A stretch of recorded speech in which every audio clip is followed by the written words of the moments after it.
2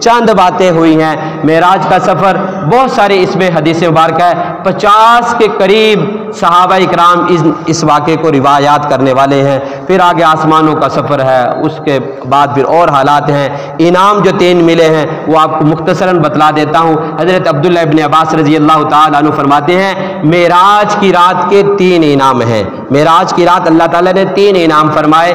ایک تو 5 وقت کی دن اور رات میں 5 نمازیں فرض ہوئیں، 50 تھی۔ حضرت موسیٰ علیہ السلام کے کہنے کی وجہ سے بار بار تخفیف کی درخواست کے بعد 5 نمازیں رہیں۔ اللہ تعالیٰ نے فرمایا پڑھے گی آپ کی امت 5 ثواب کا 50 کا ملے گا۔ دوسرا انعام یہ ملا، سورۃ البقرہ کی آخری آیتیں ملی، آخری 2 آیتیں ملی، آمن الرسول سے لے کر آخر تک 2 آیتیں ملی۔ تیسرا انعام ہے، یہ انعام ہم میں سے ہر آدمی کوشش کر کے یہ انعام تو حاصل کرنے والا بن ہی جائے۔ اللہ کے نبی صلی اللہ علیہ وسلم نے فرمایا تیسرا انعام ملا کہ آپ کی امت کا وہ آدمی جو شرک نہیں کرے گا، گناہ گار بھی ہوگا میں اسے معاف کر دوں۔ شرک نہیں کرے گا، شرک اس نے نہیں کیا ہوگا، گناہ گار بھی ہوگا تو اس کی معافی کا اعلان کر دیا جائے۔ کتنا بڑا انعام ہے۔ تو اللہ تعالی ہم سب کو اس معراج والے واقعے سے سبق لینے والا بنائے۔ یہ ہمارے لیے سبق ہے، نبی کا معجزہ ہے، میرے اور آپ کے پیارے نبی صلی اللہ علیہ وسلم کی نبوت کی دلیل ہے، معجزہ ہے، لیکن ہمارے لیے سبق ہے۔ ہمارے لیے جتنے انعام ملے ہیں ہم ان کو حاصل کرنے والے بنے۔ جو وعیدیں اللہ کے نبی صلی اللہ علیہ وسلم نے بیان کی ہیں وہ ابھی تو آپ نے نہیں سنی، لیکن بہت ساری جگہوں پہ آپ نے سنی ہوں گی، تو اس لیے آپ ان کو سامنے رکھتے ہوئے تمام وعیدوں سے بچنے والے بنے، تمام خوشخبریاں حاصل کرنے والے بنے۔ اللہ تعالی ہم سب کا حامی و ناصر ہو، اللہ تعالی سب کے آنے کو قبول فرمائے، سنت ادا کرے۔ وآخر دعوانا